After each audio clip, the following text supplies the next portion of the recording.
In here, we are looking into tailored decisioning. You get the data with the right level, expose them the right way for any subject matter experts, right? These get trust into the data, but more importantly, can deploy the tailored decisions to support the problems they have at hand. Whether it's about late order management and optimization, whether it's about quality optimization, whether it's about energy performance optimization, and more. Growing a business requires a holistic approach that extends beyond sales and marketing. This approach needs alignment among people, processes, and technologies. So if you're a business owner, operations, or finance leader looking to learn growth strategies from your peers and competitors, you're tuned into the right podcast. Welcome to the WBS Podcast, where scalable growth using business systems is our #1 priority. Now, here is your host, Sam Gupta. Hey everyone, welcome back to another episode of the WBS podcast. I'm Sam Gupta, your host and principal consultant at independent ERP and digital transformation consulting firm Elevate IQ. Most manufacturing companies are barely automated at the plant level. The premise of Industry 4.0, specifically Industry Data Ops, is high, but it requires companies to have a centralized command and control.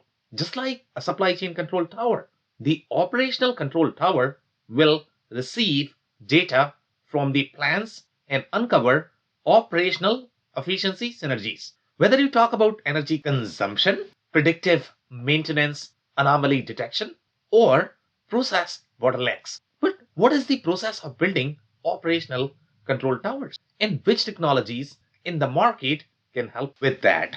In today's episode, our guest, Slimane Allab, shares his insights into industrial data ops and why companies need an operational control tower to gain insights into centralized process efficiency. He also provides his insights into how operational control towers are likely to be similar as supply chain control towers as companies gain maturity with their Industry 4.0 operations. Finally, he discusses the differences between analytical and workflow technologies and compares several similar technologies in the market from the industrial data ops category. Let me introduce Slimane to you. Slimane is industrial engineering, consulting, sales, and business leader with extensive experience in manufacturing, industrial technology, and management consulting.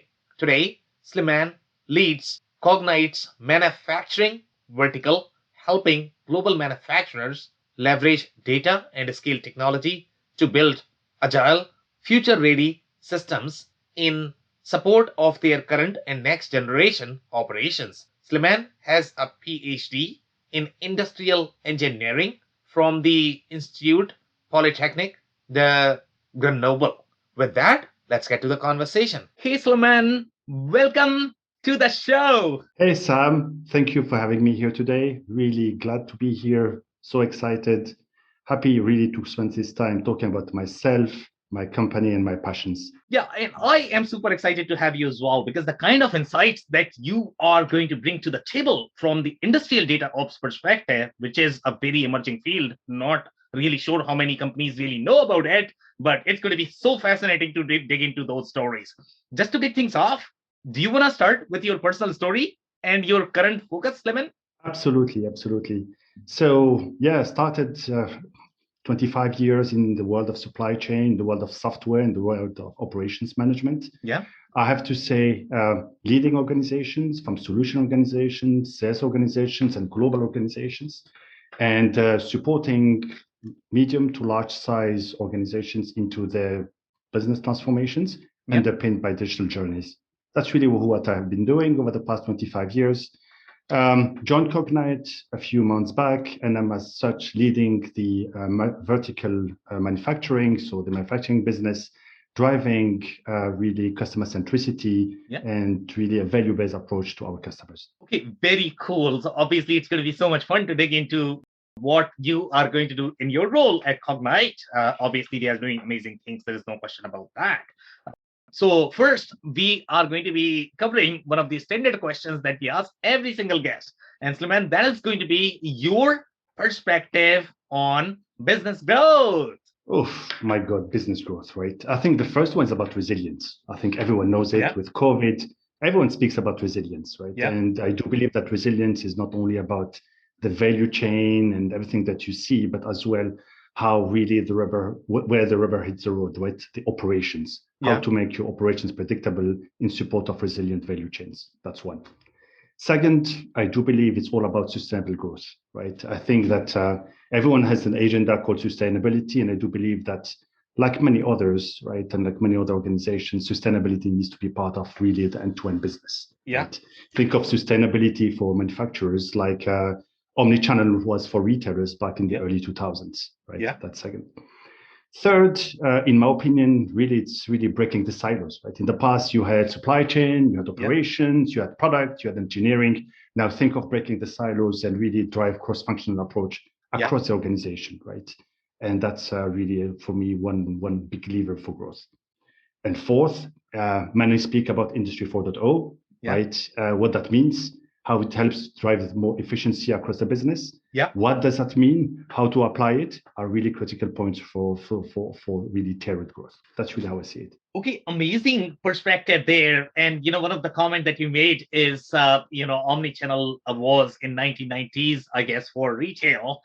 But I don't know how many retailers are really there in their capabilities. So any of the trends in the market, they take long time before these companies can really adopt. So obviously the newer trends are great, and we are going to be talking about, how industrial data ops fit in the Industry 4.0 strategy. I don't know how many manufacturers are going to be really familiar with how to take advantage of these newer emerging trends.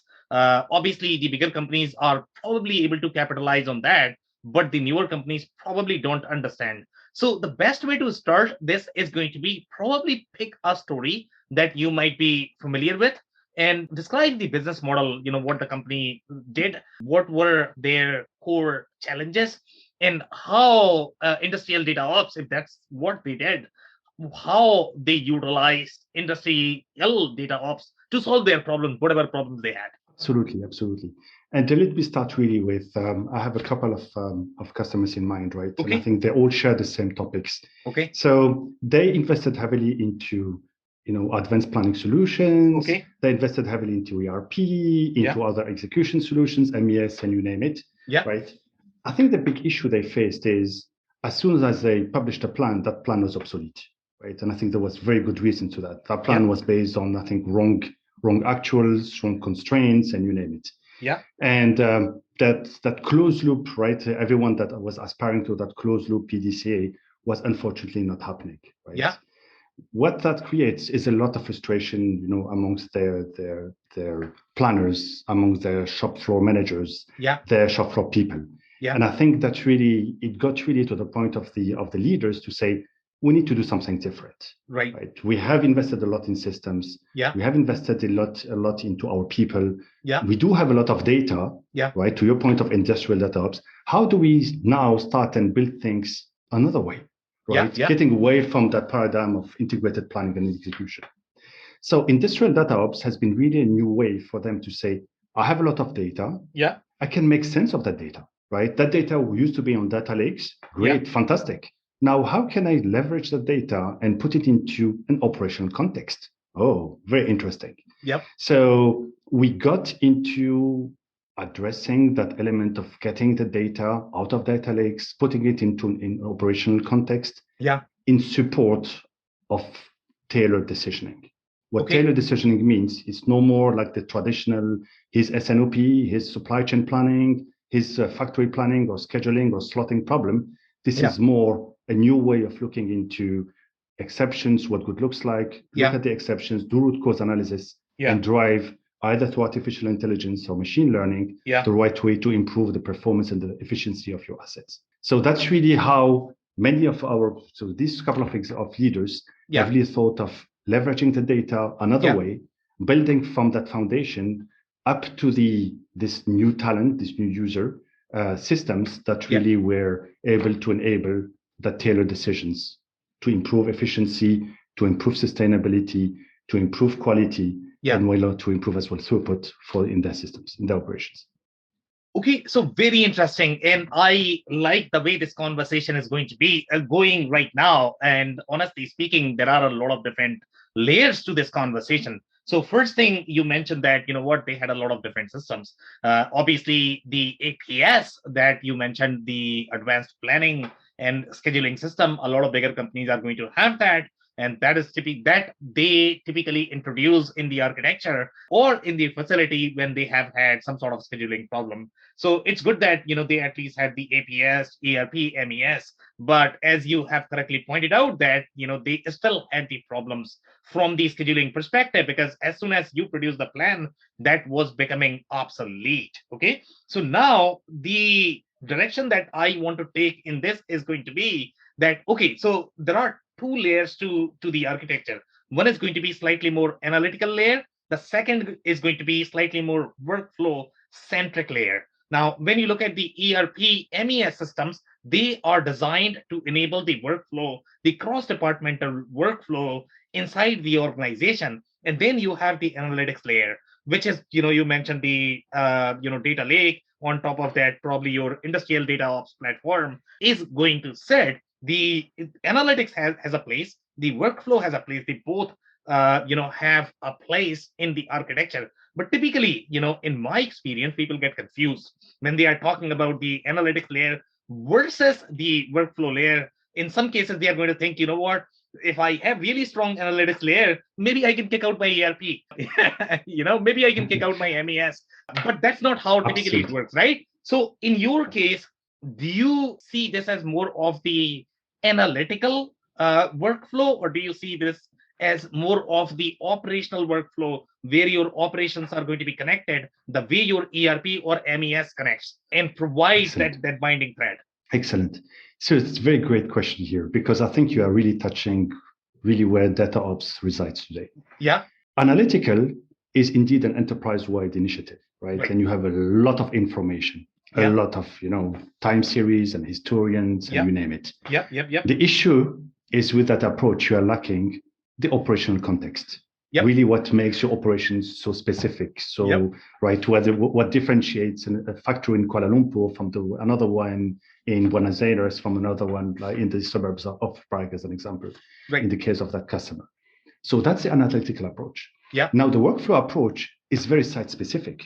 It's fantastic, right? It gets you really the site-specific information, but unfortunately, it doesn't scale across sites. It doesn't allow you really to start to think about your operations as a whole. So it really gets you into local optimization, locally understanding every site as if it was unique, a single site, and doesn't allow you really to scale across all the sites and have really a true view of your operations and how these enable your resilient value chain.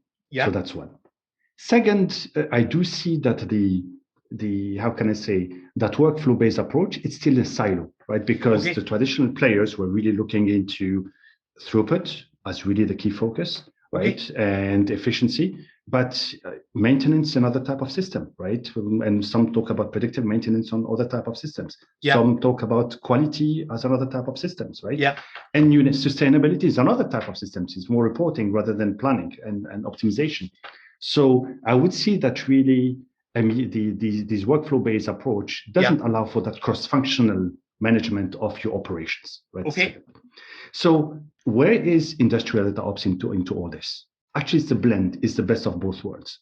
So think of us getting that broad enterprise-wide analytical approach with the specificities, pulling in the specificities of each of your operations, of each of your sites. That's really what industrial data ops is about. That's one. Moreover, I think that over the past, how can I say, couple of years, some of these, I'm thinking of really a leading consumer packaged good in health and beauty organization is really thought that there is a silo in between the product engineering department and operations, right? And as we all understand that with all this, frantic new product introductions, with all this, time to market, the importance of time to market to keep differentiation, it becomes extremely important to align engineering as well as product department with your operations department.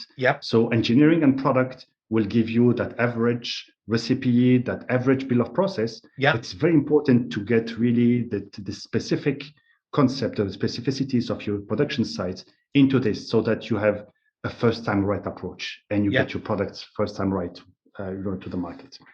That's also something that we see that unfortunately analytical approaches doesn't support, and workflow-based approaches do not support as well, right? And that's why we have been really investing as Cognite in that area.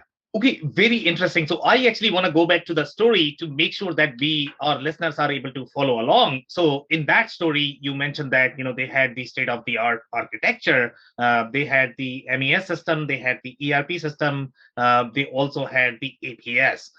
My assumption of the architecture, and the way I have spoken to some of the other guests who are also in the industrial data ops space, the way they like to describe this, and you also touched on this, that, this is going to provide you far broader and the personalized context. And then, you can take actions based on that, but it is actually not going to really do your job. You are still relying on the data from your ERP, from your MES, from your historians, because they are feeding the data. Now you have far superior layer sitting on top of that, which is going to be AI machine learning. And now you are actually getting the context. Now that context can be fed to a workflow system. It could be ERP or CMMS or whichever system they might be using. But for the most part, the role of the industrial data ops system is going to be to really study, far deeper study, because now you have machine learning on top of that, along with all of this disparate data that you are getting, and you have the operational context the way you described, because other systems are not going to have as operational context as you are. So in this particular case, did you end up replacing any systems, or did this was just an introduction to be able to help and assist the other system with the insight that they were lacking from the planning perspective? You see, planning is providing a fantastic perspective, right? But again, a plan is, as we said, really as good as it is, as long as it is being established, and as bad as it is once it is published. I think what we're seeing right now, especially in the world of today, right, where there's so much variability in demand and supply, there's a need, right, to go from planning to execution. There's a need to have a more real-time / right-time approach, right, to operations management. So you have new orders coming in, you have new constraints because of machines that are failing here and there. You have obviously some raw material issues. You might even detect that some machines, may generate some quality issues of your WIP or your final products.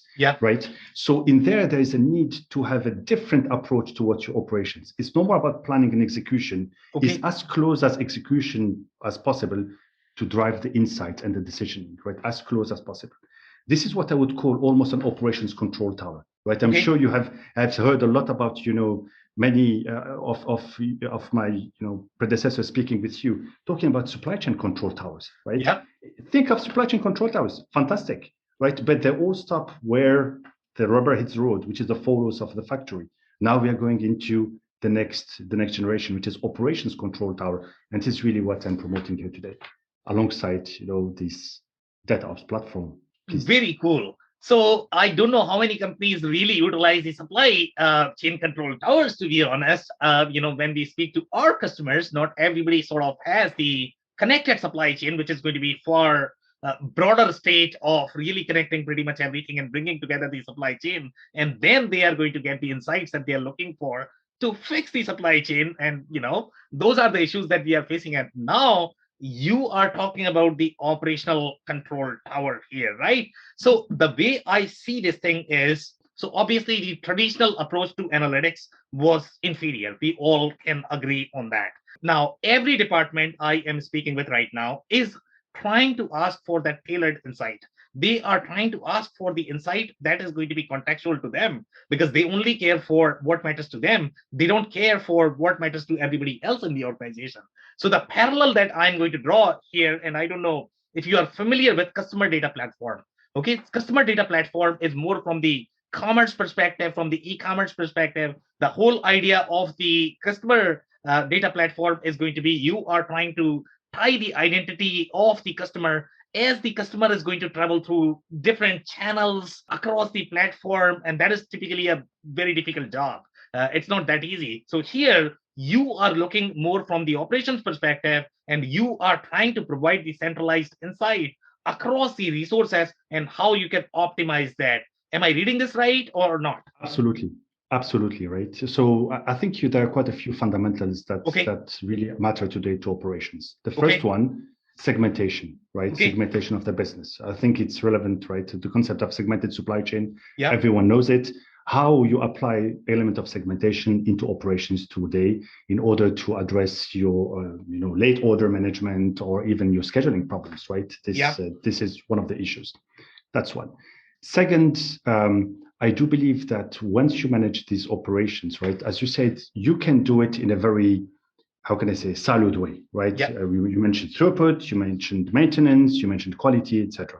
Now think of it as an integrated approach, right? And indeed, in here, we are looking into tailored decisioning. You get the data with the right level, expose them the right way for any subject matter experts, right? These get trust into the data, but more importantly, can deploy their tailored decisions to support the problems they have at hand. Whether it's about late order management and optimization, whether it's about quality optimization, whether it's about energy performance optimization, and you name it, right? So that's really what we are talking about. So that's the second concept. Linked to the to your customer platform, I think, and to what we called earlier the supply chain control tower, or even, by the matter, operations control tower, I don't see it just as one initiative. I see it as a journey, right? Some organizations adopting supply chain control tower paradigms do not do it in 1 year, but I think there's really a long-term journey, and that's really a paradigm they adopt where they can want to get the data more from multiple sources, consolidate that information so that then they can give that single version of the truth across the organization. We are trying to do the same, but I think with a faster pace because we are focusing only on operations. That's really what matters. But it remains a journey. That journey is about really adopting the right use cases that generate value for the various organizations. We mentioned quite a few of them, but then be able to scale these quickly across all sites, right? So that it moves not only from one site to multiple, but across sites, across your operations, across your value network.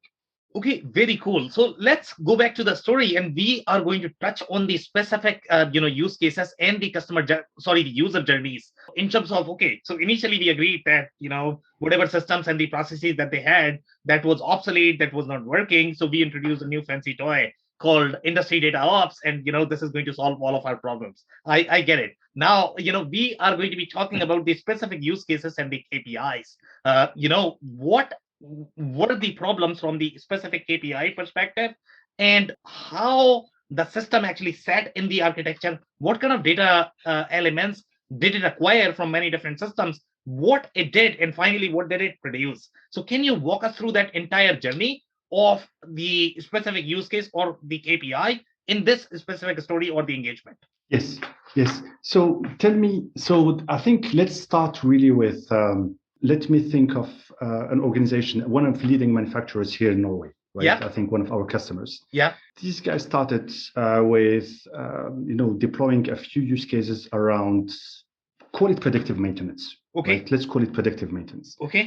Consolidating data from multiple sources of systems, right? And being able then to optimize or to improve their assets performance and service level, moving from 92% to 96, 97%.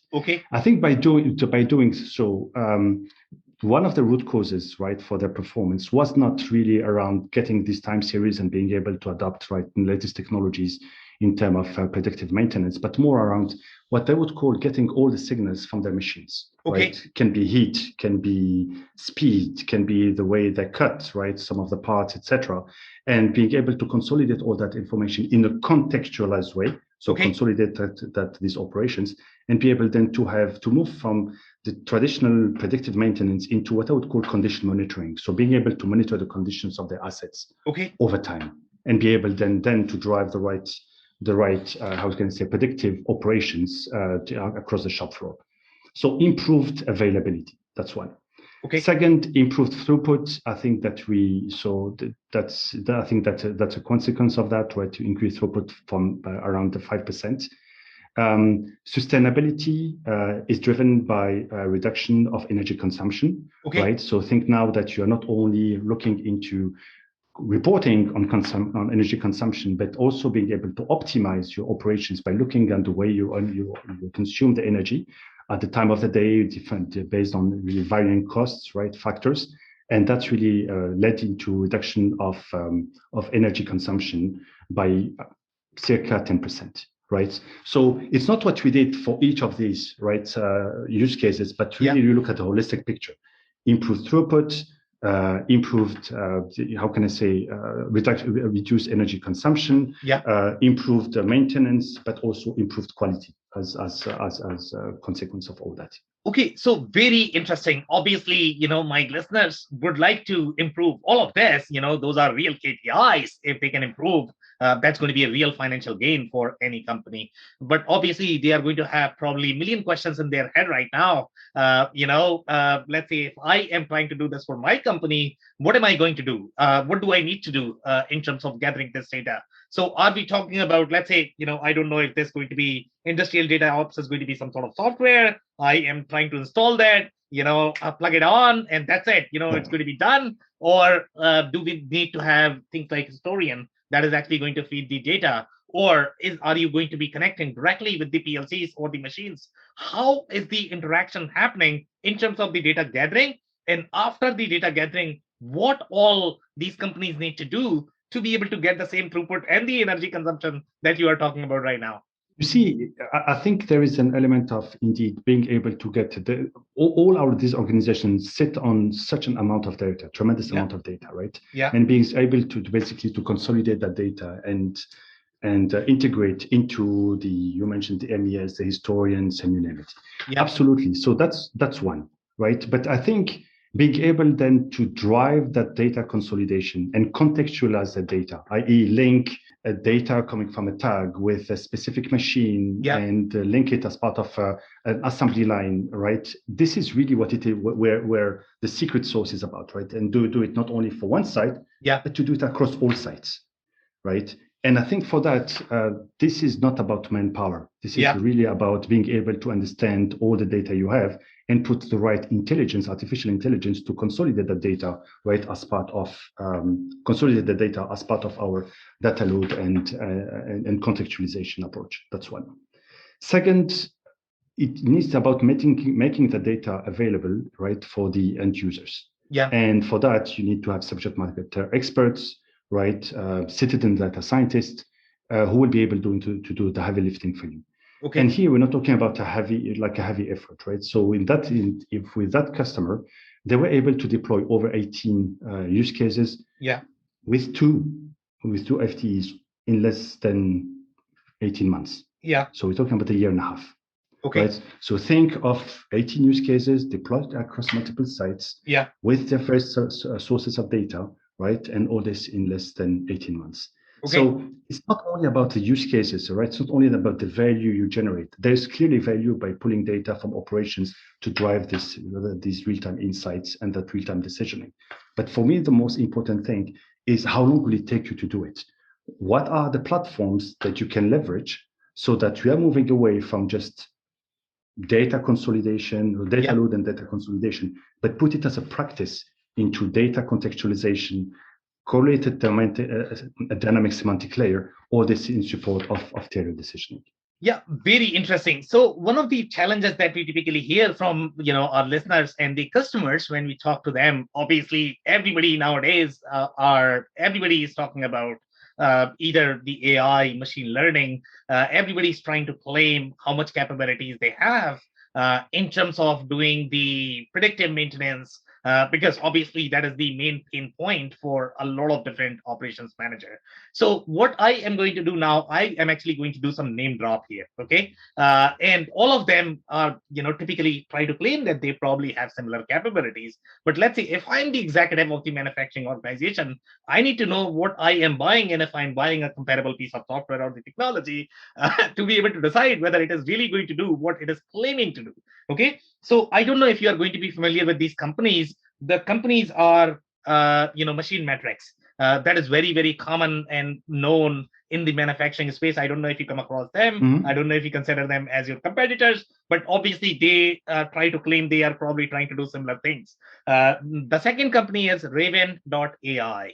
That's the AI based company. That's how they started. The majority of the use cases that they are covering are similar to what you are trying to do. They don't like to position themselves, as far as my understanding goes, as the industrial data ops, but I am interested in hearing your perspective. Do you consider them as your competitor or the industrial data ops? If not, why not? Where you are going to be different and how you compare yourself. The other company I am going to be mentioning here is going to be the real industrial data ops company, which is the Pluto Shift. Okay, and I don't know if you come across them, if they are not part of your market. So they are the real industrial data ops company. We have hosted them and we discussed this problem with them as well. So now, considering these companies, where do you think these companies fit in the architecture? What are going to be their capabilities? Where they are going to fall short? Where they are going to be strong? Are they positioned in specific industries? So talk about each of these companies and talk about their capabilities from your perspective. Okay, so I'm not sure whether I will approach it by talking about them versus talking about Cognite, right? As opposed to them. So let me talk about Cognite. I think it's better, right? So the first one is really around the data contextualization, so industrial data contextualization. So that's one. So being able to pull the data from various sources in the world of manufacturing and being able to apply the right technology around knowledge graphs, etc., to drive the contextualization, right, and really build, don't want to call the buzzword the operational digital twin. It's really the first one, right? It's really where our strength is. Okay. So it's first about data. That's one. Second is not doing it for one site, right, or doing it for specific technology, but being able to do it across multiple sites by looking into various data sources across multiple platforms, right? Which I think is not really the strength of two of the players you mentioned. We do it. We are source agnostic. We're able to consolidate that information based on really what the manufacturing bill of process is about, what the manufacturing, how can I say, end-to-end operation is about, right? That's really where our strength is, that I don't see with the others. Now, that's second. Third, we are good in reading the data. I do believe we have some elements of, how can I say, unique value proposition around condition monitoring, where it's different from historians and different from time series on which we build AI, so that then you can drive elements of predictive maintenance. We are more into, as I mentioned earlier, the condition monitoring, where it's really around reviewing and monitoring the condition of your assets, and based on all these signals, being able to drive proactively some elements of maintenance or quality, right? So that's really where we are at today. So indeed, our strength is the way that we pull data from various sources, being agnostic, right, of these sources. That's one. That's opposed to the first example that you mentioned. Second, being able to consolidate that data way faster in the industrial context, and being able to do that across sites with the right elements of machine learning, so that we can scale and we can deploy fast. Second. And third, indeed, we are not as good as some others when it comes to AI, etc., right, and how to deploy AI. But we have an open architecture, and we're able to import AI models as well as machine learning or machine learning models into our framework, so that we can deploy them faster, but on the strength of this more contextualized data. Okay, very interesting. So one of the things that you mentioned is this being source agnostic, and I definitely want to learn a little bit more about that. So when you say source agnostic, as far as my understanding goes in the manufacturing environment, especially in the operations, as we know, when we are going to be looking at many different hardware, they are going to have their own way of producing the data, and sometimes the specs or the data that you are going to get, it's fairly unreadable, and probably that is the reason why a lot of communities are working on the canonical model at this point of time for the data set, so that they can communicate in one language with all of these devices. So here you are saying you are source agnostic. So can you expand a little bit more on how does source agnostic work from your perspective, and why the other companies that I mentioned in the same category, they are not as source agnostic as you are? Okay, so you see, they were really loading all this data from various sources, right? Understanding the operations. What I mean by operations is not only about the bill of material, but as well the associated bill of process, and how this translates into a specific site. Being able to consolidate the information from various sources for that specific site, which means across assembly lines, for a specific assembly line, for a specific machine, for a specific part of the machine, call it a valve or whatever, and being able to get tag information, right, and really be able to link the tag with a machine, with that specific asset in that specific assembly line, etc. That's really where we have developed our own intelligence on how to really consolidate and really build that knowledge graph from the tag, from the historian, all through the asset hierarchy, right? And make it and leverage not only structured data, but a lot of unstructured data to build that knowledge graph. Being able to do it from one site is critical. Then being able to use that intelligence to deploy it across multiple sites is as important, right? So that's what I mean by source agnostic. Okay. We put that intelligence so that we can consolidate that information across multiple sources. We build it from one site, and then we're able then to replicate that across multiple sites by leveraging machine learning techniques. That's really where our unique value proposition is about. Very interesting. So obviously, there are going to be a lot of questions in that description as well for our listeners. And one of the questions that you mentioned is going to be related to tags. So maybe you want to touch a little bit more on the tags themselves. So, how are these tags going to work? Are these tags going to be that you are simply, pulling a number and you are identifying that asset, or is this real-time integrated with a device that is actually producing some sort of data? So do you want to touch a little bit more on the tags? How do tags work? It all depends really of the business problem we want to solve, right? As you know, the more data you consolidate, fantastic, but the more it costs you as well, right? And I think so there's an element of real-time versus right-time discussion that we may have at another time, Sam.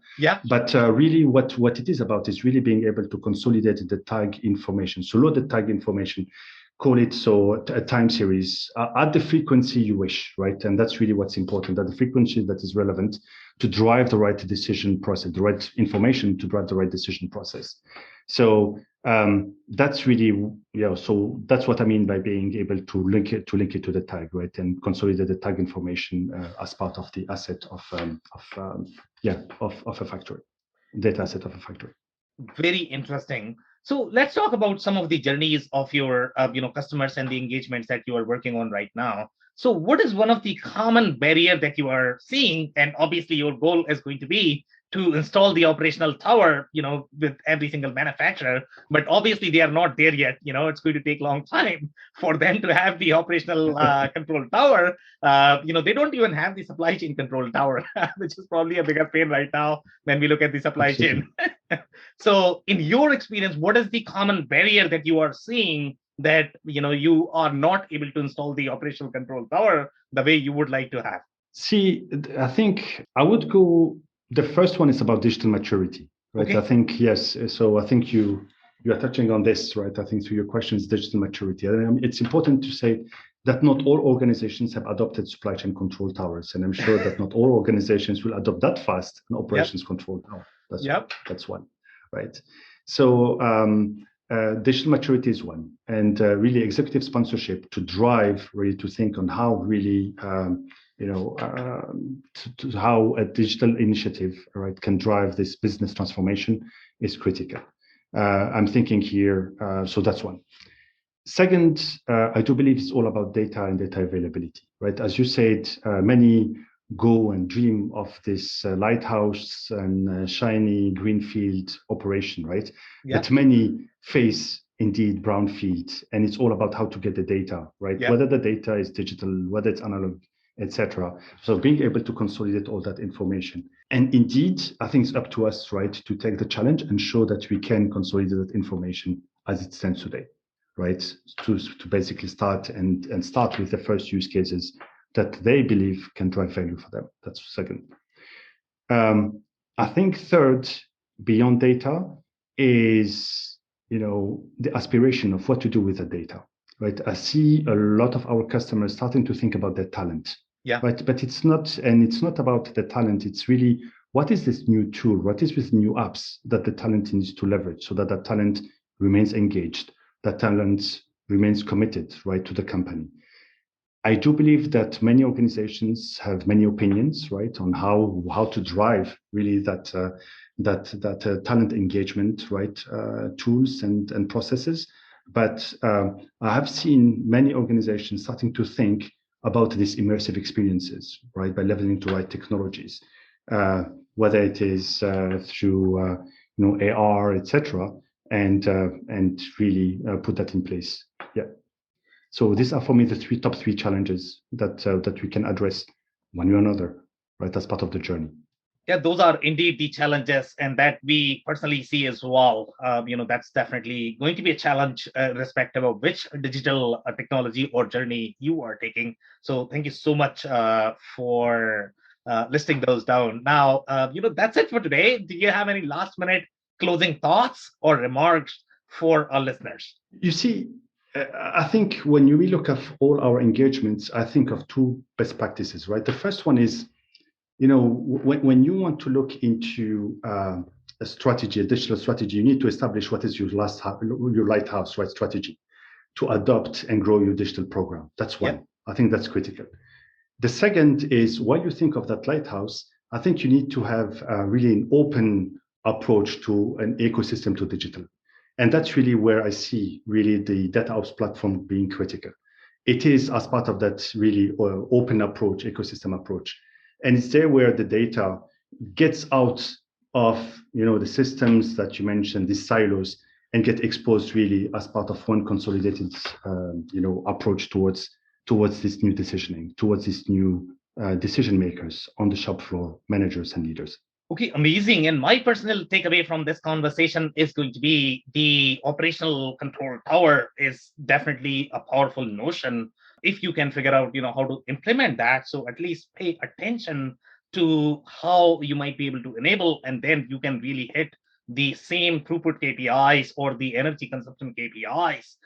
There are real financial gains available here if you really know how to be mature digitally and how to implement this. On that note, Slimane, I really want to thank you for your time. This has been a powerful episode. Thank you, Sam. Thank you for your time. Thank you for inviting me today. Of course. I cannot thank our guests enough for coming on the show, for sharing their knowledge and journey. I always pick up learnings from our guests, and hopefully you learned something new today.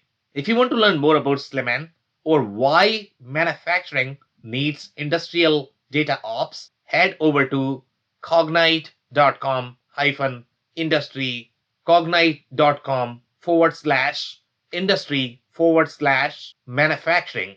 It's cognite.com/industry/manufacturing. Links and more information will also be available in the show notes. If anything in this podcast resonated with you and your business, you might want to check other related episodes, including the interview with Martin Cloak, who discusses different barriers associated with artificial intelligence and Industry 4.0 adoption.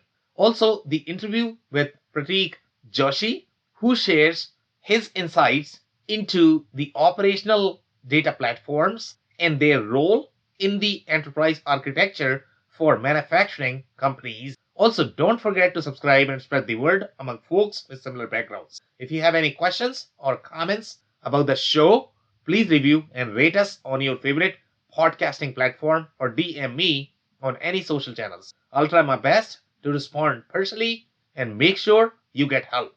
Thank you, and I hope to catch you on the next episode of the WBS Podcast. Thank you for listening to another episode of the WBS Podcast. Be sure to subscribe on your favorite podcasting platform so you never miss an episode. For more information on growth strategies for SMBs using ERP and digital transformation, check out our community at WBS.rocks. We'll see you next time.